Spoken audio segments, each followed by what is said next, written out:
नमस्कार। आज हम डिस्कस करेंगे इंपॉर्टेंट करंट अफेयर के क्वेश्चन। आप नेशनल इंटरनेशनल अफेयर के क्वेश्चन भी जो है वो कह सकते हैं। हर एक question exam point of view से इंपॉर्टेंट है और डेफिनेटली आने वाले एग्जाम्स में आपकी हेल्प करेगा, चाहे वो पेपर 1 का एग्जाम है, चाहे वो आप हाई कोर्ट के एग्जाम के लिए तैयारी कर रहे हैं या फिर राज्य चयन आयोग के किसी अपकमिंग एग्जाम के लिए तैयारी कर रहे हैं, चाहे वो जेवीटी का, टीजीटी का, सब इंस्पेक्टर का, ऐसा कोई भी एग्जाम क्यों ना हो जहाँ पर नेशनल इंटरनेशनल अफेयर पूछे जाते हैं, वहाँ पर डेफिनेटली आपको यहाँ से हेल्प मिलेगी, जैसे कि पहले भी मिलती रही। अभी हम क्वेश्चन नंबर 1 से जो डिस्कशन को स्टार्ट करते हैं और पहला ही क्वेश्चन मैं 100% श्योरिटी के साथ कहता हूँ कि ये एग्जाम में पूछा जाएगा। एक बार नहीं, ये कम से 2-3 बार तो आपके एग्जाम्स में रिपीट होगा ही होगा। क्वेश्चन बोलते हैं यहाँ पर, recently Gyanesh Kumar has been appointed as dash chief election commissioner of India. अभी जो है वो chief election commissioner of India बनाए गए हैं। पहला ही क्वेश्चन बनेगा कि किसको जो है वो chief election commissioner of India बनाया गया है, तो वो ज्ञानेश कुमार को जो है वो बनाया गया है। अब ज्ञानेश कुमार को बनाया गया है chief election commissioner of India.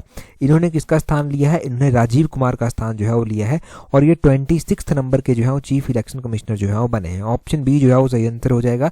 दूसरा क्वेश्चन यहाँ से ये बन सकता है कि जो अभी चीफ इलेक्शन कमिश्नर बने हैं वो नए कानूनों के तहत बने हैं। तो नए कानून क्या है कि चीफ इलेक्शन कमिश्नर जो है वो कैसे अपॉइंट किया जाएगा? तो चीफ इलेक्शन कमिश्नर को अपॉइंट करने के लिए 3 जो है वो इंपॉर्टेंट बॉडीज होंगी। एक प्राइम मिनिस्टर होंगे उसमें, दूसरा जो है वो होम मिनिस्टर होंगे और तीसरा जो है वो यहाँ पर लीडर ऑफ अपोजिशन होंगे। लीडर ऑफ अपोजिशन जो है वो यहाँ पर होंगे और ये तीनों जो है इनकी कमेटी होगी एक। ये जो है वो इलेक्शन कमिश्नर, जो चीफ इलेक्शन कमिश्नर होंगे उनका जो है वो गठन करेंगे या फिर उनको जो है वो अपॉइंट करेंगे। तो ज्ञानेश कुमार बनाए गए हैं। अगर हम इलेक्शन कमीशन की बात करते हैं तो इलेक्शन कमीशन जो है वो एक कॉन्स्टिट्यूशनल बॉडी जो है वो आती है। इंडियन कॉन्स्टिट्यूशन का आर्टिकल नंबर 324 जो है वो इलेक्शन कमिश्नर से जो है वो डील करता है। अगर हम बात करें कि इलेक्शन कमिश्नर का जो है वो टेन्योर कितना होता है, ये जो चीफ इलेक्शन कमिश्नर होते हैं इनका टेन्योर काफ़ी इंपॉर्टेंट है। इनका टेन्योर 6 ईयर या फिर 65 ईयर, जो भी पहले हो जाएगा वो इनका टेन्योर जो है वो माना जाएगा। अब यहाँ से हम बात इलेक्शन कमीशन की भी करते हैं कि इलेक्शन कमीशन ऑफ इंडिया की स्थापना जो था वो कब की गई थी। तो इलेक्शन कमीशन ऑफ इंडिया की स्थापना जो था वो 25 जनवरी को की गई थी। 25 जनवरी 1950 में जो था वो इसकी स्थापना की गई थी। 25 जनवरी 1950 में जो था वो इलेक्शन कमीशन की जो था वो स्थापना की गई थी। और जब 25 जनवरी को इसकी स्थापना की गई थी तो 25 जनवरी को हम मनाते हैं national voters day. National voters day जो है वो राष्ट्रीय मतदाता दिवस जो है वो इस दिन को जो है वो मनाते हैं। तो नेशनल वोटर्स डे जो है वो कब मनाया जाता है? वो 25 जनवरी को मनाया जाता है। जब जनवरी महीने में ये मनाया गया था तब मैंने आपको बताया भी था कि नेशनल वोटर्स डे जो है वो कब मनाया जाता है। तो इतना सब यहाँ से इंपॉर्टेंट हो गया, ये सब आपने ध्यान रखना है। अगला क्वेश्चन देखते हैं क्या बोलते हैं यहाँ पर।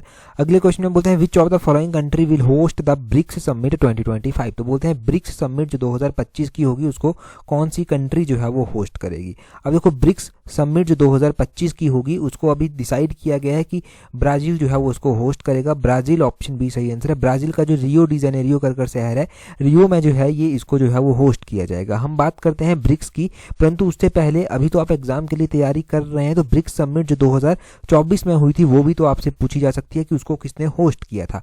तो ब्रिक्स समिट जो 2024 की थी उसको जो था वो रशिया के द्वारा होस्ट किया गया था। वो हमने पढ़ा है कि रशिया का जो कजान शहर है, कजान शहर में जो था वो इसको होस्ट किया गया था।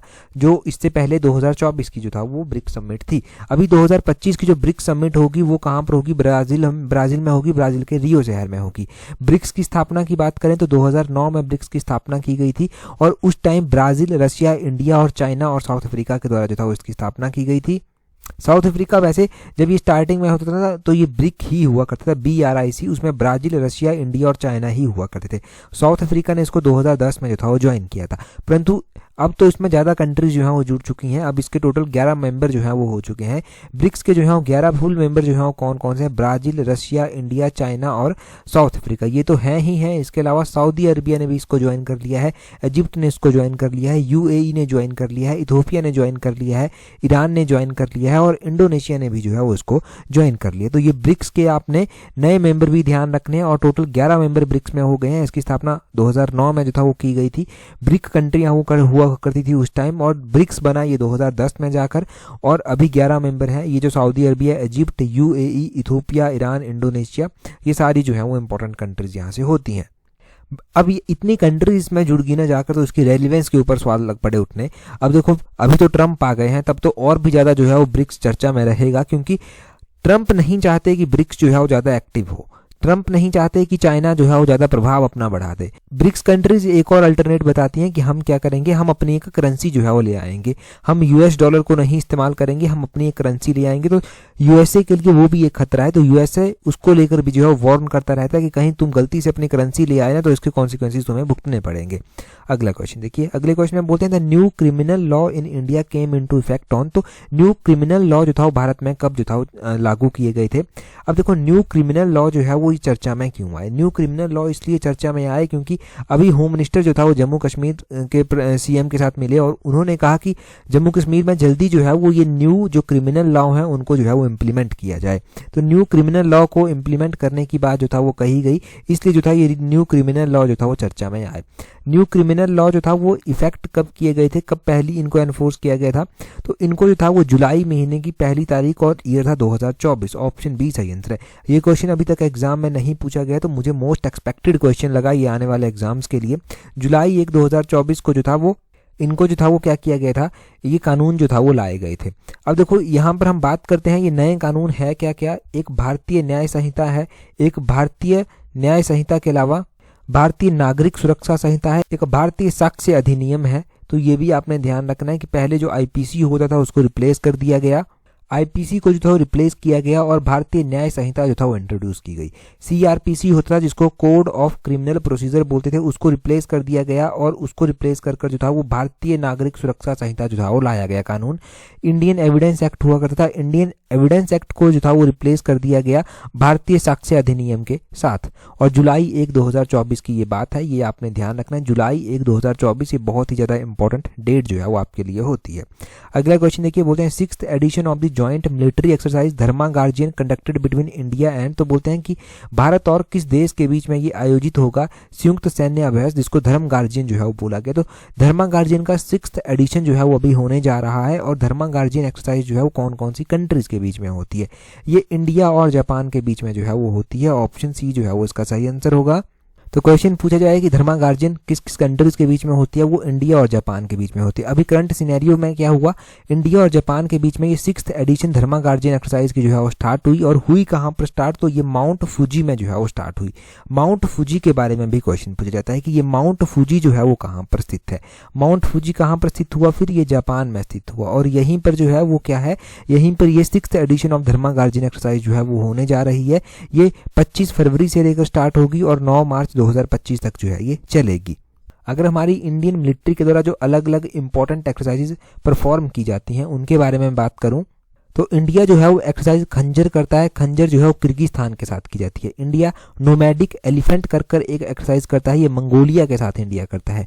इंडिया जो है वो सूर्य किरण एक्सरसाइज करता है, ये नेपाल के साथ करता है। इंडिया एक्सरसाइज इंद्र करता है, एक्सरसाइज इंद्र जो है वो रशिया के साथ जो है वो इंडिया करता है। और रशिया के साथ जो है वो इंडिया जो है वो इंद्र और चाइना के साथ एक इंडिया की हैंड इन हैंड एक्सरसाइज होती थी। अभी तो मुझे लगता है काफ़ी टाइम से इसका एडिशन नहीं हुआ होगा क्योंकि चाइना के साथ भी तनाव ही बना रहता है। इंडिया जो है वो अजय वॉरियर एक्सरसाइज करता है। ये जो अजय वॉरियर एक्सरसाइज है ये यूनाइटेड किंगडम के साथ करता है। युद्ध अभ्यास भी यूनाइटेड किंगडम के साथ जो है वो इंडिया करता है। इंडिया जो है वो मित्र शक्ति एक्सरसाइज करता है श्रीलंका के साथ और इंडिया मैत्री एक्सरसाइज करता है थाईलैंड के साथ। और इंडिया जो है वो एक सिंपल शक्ति एक्सरसाइज करता है फ्रांस के साथ और इंडिया एक गरुड़ शक्ति एक्सरसाइज भी करता है, वो इंडोनेशिया के साथ करता है। तो कौन कौन सी, एक एक्सरसाइज शक्ति हुई जो कि फ्रांस के साथ की जाती है, एक एक्सरसाइज गरुड़ शक्ति हुई जो इंडोनेशिया के साथ जो है वो इंडिया करता है, एक मित्र शक्ति हुई जो कि इंडिया जो है वो श्रीलंका के साथ करता है और एक एक्सरसाइज मैत्री हुई, मैत्री जो है वो थाईलैंड के साथ की जाती है। तो इस तरह की एक्सरसाइजेज हैं जो अलग अलग इंपॉर्टेंट हैं, एग्जाम में बार बार पूछी जाती हैं, जिनके बारे में हमेशा पता होना चाहिए, ध्यान होना चाहिए। आगे बोलते हैं ट्रस्ट, जिसको बोला गया transforming relationship utilising strategic technology initiative to boost the cooperation in critical minerals launched by. तो बोलते हैं कि महत्वपूर्ण खनिजों में सहयोग को बढ़ावा देने के लिए एक ट्रस्ट जो है वो लॉन्च किया गया है, जिसको बोला गया था transforming relationship utilising strategic technology. ये पहल जो है वो किन कंट्रीज के द्वारा जो है वो स्टार्ट की गई है, तो ये ट्रस्ट पहल जो है वो इंडिया और इंडिया के साथ मिलकर यूएसए जो है वो लॉन्च किया गया है इसको। ऑप्शन डी जो है वो सही आंसर इसका हो जाएगा। अच्छा, इंडिया और यूएसए के साथ द्वारा जो है ये ट्रस्ट को लॉन्च किया गया है, ये इनिशिएटिव फरवरी 2025 में लॉन्च किया गया है। ये क्यों लॉन्च किया गया है, ताकि जो क्रिटिकल मिनरल हैं उनमें जो है कॉपरेट एक दूसरे को करें। और क्रिटिकल मिनरल ऐसे हैं कि बहुत सारे मिनरल चाइना के पास हैं और चाइना के ऊपर डिपेंडेंसी ज़्यादा बढ़ जाती है, तो चाइना का अल्टरनेट ढूंढने की सभी कंट्रीज हमेशा कोशिश करती हैं। तो इंडिया और यूएस भी उसकी ओर कदम बढ़ा रही हैं। ये लिथियम हो गया और भी रेयर अर्थ एलिमेंट होते हैं, उनके लिए जो है वो इंडिया और यूएस ने जो है वो अभी जो है वो ट्रस्ट करके जो है वो एक इनिशिएटिव जो है वो लॉन्च किया है। तो इंडिया यूएस का ये ट्रस्ट इनिशिएटिव हो गया। इंडिया के द्वारा इसी तरह जो है नेशनल क्रिटिकल मिनरल मिशन भी जो है वो लॉन्च किया गया है। इस नेशनल क्रिटिकल मिनरल मिशन को जो है वो कैबिनेट के द्वारा जो है वो अप्रूव किया गया और कैबिनेट ने इसको 29 जनवरी 2025 को जो था वो अप्रूव किया था। ये ध्यान रखना है कि ये जो नेशनल क्रिटिकल मिनरल मिशन है इसको कैबिनेट के द्वारा कब जो था वो मंजूरी मिली। अब इसका टारगेट क्या है, इसका टारगेट ये है कि इंडिया जो है वो क्रिटिकल मिनरल्स में जो है वो एक अच्छी जो है वो वैल्यू चेन बना सके और उसमें जो है वो इंडिया ग्रीन टेक्नोलॉजी के साथ रिलेट करके जो है वो काम कर सके। साथ में ही इंडिया के जो पीएसयू हैं, प्राइवेट सेक्टर कंपनीज हैं, वो जो है वो क्रिटिकल मिनरल्स में अपना इंटरेस्ट दिखाए और उन कंट्रीज के साथ जो है वो ट्रेड बढ़ाए जहां पर जो है वो अच्छी खासी मात्रा में जो है ये रिसोर्सेज जो है वो पाए जाते हैं। ठीक, तो ये आपने ध्यान रखना है कि क्या है ये मिशन और किस तरह से पूरी बात हुई। ट्रस्ट तो हमने पढ़ा जो इंडिया और यूएसए के बीच में हुआ, परंतु एक हमने नेशनल क्रिटिकल मिनरल मिशन भी जो है वो पढ़ लिया। ये जो नेशनल क्रिटिकल मिनरल मिशन है ना, इसके लिए 34,300 करोड़ रुपए का जो है वो अप्रूवल मिला है। 34,300 करोड़ रुपए का अप्रूवल मिला है, तो अमाउंट भी बहुत ज़्यादा है, तब ये क्वेश्चन और भी इंपॉर्टेंट हो गया।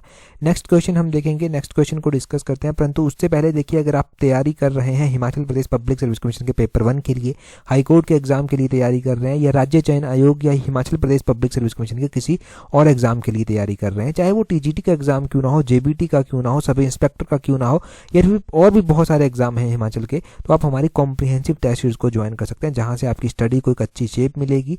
आप जो है वो खुद को इम्प्रूव कर पाएंगे और जो छोटी छोटी कमियां रह जाती हैं, जहां से एग्जाम क्वालिफाई नहीं हो पाता, उन कमियों को इम्प्रूव कर पाएंगे, क्योंकि हमने जो टेस्ट सीरीज डिस्कस की है उसमें हमने वीडियो एक्सप्लेनेशन के साथ जो है वो आपको बताया है और कॉन्सेप्ट क्लियर करवाए हैं। तो पहले आप अनसॉल्व्ड सेट को प्रैक्टिस करेंगे खुद से, फिर सॉल्व्ड को देखेंगे, मैच करेंगे, फिर जब आप वीडियो डिस्कशन को जो है वो देखेंगे तो आपको अपनी कमियों का पता चलेगा और आप काफ़ी इंप्रूव जो है वो कर पाएंगे।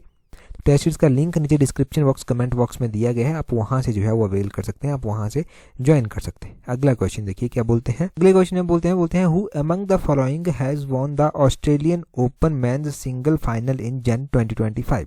तो क्यों ये चर्चा में आया, अभी तो फरवरी महीना चला हुआ है, क्यों हम जनवरी का पढ़ रहे हैं वो भी मैं बताऊंगा। पहले देखिए कि बोलते हैं कि जनवरी 2025 में जो ऑस्ट्रेलियाई ओपन हुआ था उसमें पुरुष एकल का फाइनल खिताब किसने जीता था, तो वो जीता था किसके द्वारा, जैनिक सिनर के द्वारा। ऑप्शन ए जो है वो सही आंसर है। जैनिक सिनर टेनिस के प्लेयर हैं और इनके द्वारा ऑस्ट्रेलियन ओपन जो 2025 का टाइटल है वो इनके द्वारा जीता गया। देखो चर्चा में है जैनिक सिनर इसलिए चर्चा में है क्योंकि इनके ऊपर जो है 3 महीनों का प्रतिबंध जो है वो लगा है। डोपिंग से मिलता जुलता कोई केस था, डोपिंग का कोई मामला था जिसके तहत जो है वो इनके ऊपर 3 महीनों का जो है वो बैन जो है वो लगाया गया है, तब ये जैनिक सिनर जो है वो चर्चा में जो है वो आया। अब इनके द्वारा ना ऑस्ट्रेलियन ओपन टाइटल भी जो था वो जीता गया था 2025 का, तो वो हमने क्वेश्चन पढ़ लिया कि ऑस्ट्रेलियन ओपन टाइटल जो है वो किसके द्वारा 2025 का जो है वो जीता गया। अब Australian open title men's category में तो जैनिक सिनर के द्वारा जीता गया, ये वुमेन्स कैटेगरी में जो है वो किसके द्वारा जीता गया वो भी पता होना चाहिए। तो वुमेन्स कैटेगरी में जो है ये जीता गया मैडिसन कीज के द्वारा, मैं यहाँ पर नाम लिख देता हूँ मैडिसन कीज का, ये वुमेन कैटेगरीज में जो है इनके द्वारा जीता गया। मैडिसन कीज के द्वारा जो था ये जीता गया वुमेन्स कैटेगरी में। मेंस कैटेगरी में जैनिक सिनर के द्वारा। जैनिक सिनर कौन सी कंट्री के लिए खेलते हैं ये भी क्वेश्चन बनता है, तो ये इटली के प्लेयर हैं, इटली कंट्री के लिए जो है वो खेलते हैं। और ये जो मैडिसन कीज हैं ये कौन सी कंट्री के लिए खेलती हैं, तो ये कौन सी कंट्री की हैं, ये अमेरिका की जो है वो प्लेयर है, अमेरिका की प्रोफेशनल टेनिस प्लेयर जो है ये है। तो इस तरह से ये टाइटल रहा, ऑस्ट्रेलियन ओपन मेंस कैटेगरी में जीता गया जैनिक सिनर के द्वारा, वुमेन्स कैटेगरी में मैडिसन कीज के द्वारा। जैनिक सिनर इटली के प्लेयर हैं और इनके ऊपर अभी 3 महीने का प्रतिबंध लगाया गया है। डोपिंग का केस है एक, जिसके तहत इनके ऊपर 3 महीने का प्रतिबंध जो है वो लगाया गया है। तो इस तरह से सारा कॉन्टेक्स्ट ये रहता है।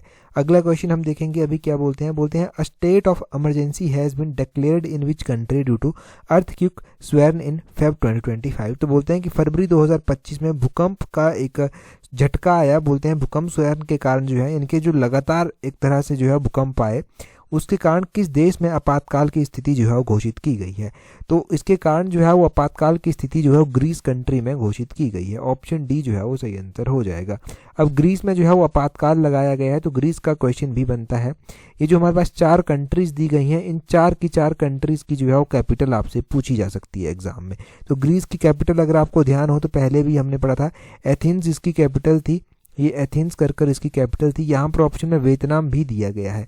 वियतनाम जो है वो कहाँ, वियतनाम की कैपिटल जो है वो कहाँ पर है, हनोई जो है वो वियतनाम की कैपिटल है, हनोई यहाँ पर लिख देता हूँ। रवांडा ऑप्शन में दिया गया है, रवांडा की कैपिटल जो है वो क्या है, तो रवांडा की कैपिटल आपने ध्यान रखनी है कि किगाली, यहाँ पर लिखूंगा मैं किगाली, किगाली जो है वो रवांडा की कैपिटल है। रवांडा के अलावा युगांडा भी यहाँ पर ऑप्शन में जो है वो दिया गया है, तो युगांडा की कैपिटल जो है वो कंपाला है, कंपाला KAMPALA। तो ये इन कंट्रीज की कैपिटल है जो यहाँ पर ऑप्शन में दी गई। पिछला एडिशन अगर आपको ध्यान हो तो हमने वहां पर ग्रीस का एक क्वेश्चन जो था वो पढ़ा था। हमने पढ़ा था कि ग्रीस के जो है वो नए प्रेसिडेंट जो है वो बनाए गए हैं, वो किसको बनाया गया है। तो ग्रीस के नए प्रेसिडेंट जो है हमने पढ़े थे कॉन्स्टेंटाइन तसोलस को जो था वो बनाया गया था। इस तरह से है उनका नाम, कॉन्स्टेंटाइन तसोलस को जो है वो ग्रीस का नया प्रेसिडेंट जो है वो बनाया गया। फरवरी 2025 में ही जो है ये राष्ट्रपति बने हैं।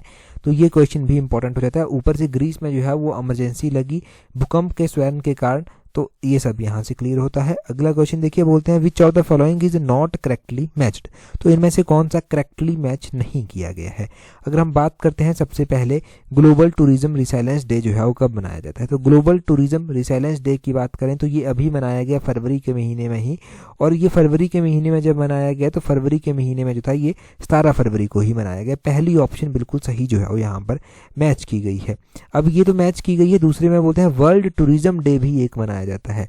वर्ल्ड टूरिज्म डे जो है वो कब मनाया जाता है, क्या ये 27 सितंबर को मनाया जाता है।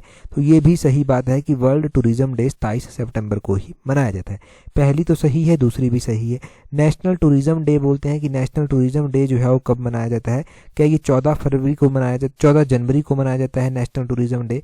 नेशनल टूरिज्म डे देखो 14 जनवरी को नहीं मनाया जाता। नेशनल टूरिज्म डे जो है वो 25 जनवरी को जो है वो मनाया जाता है। तो ये ऑप्शन जो है वो गलत हो जाएगी, ये 25 जन को जो है वो मनाया जाता है। ऑप्शन सी जो है वो इसका सही आंसर होगा। अच्छा, 25 जनवरी को मनाया जाता है। अब नेशनल टूरिज्म डे हो गया, वर्ल्ड टूरिज्म डे हो गया, ग्लोबल टूरिज्म रिसाइलेंस डे हो गया, ये क्लियर हो गया आपके। हम फरवरी महीने के ही इंपॉर्टेंट डेज की बात कर लेते हैं कि फरवरी में अभी तक हमने इंपॉर्टेंट कौन कौन से डेज जो हैं वो पढ़े हैं। जो भी डेज हमने पढ़े हैं उनका क्विज मैंने टेलीग्राम पर भी डाला था।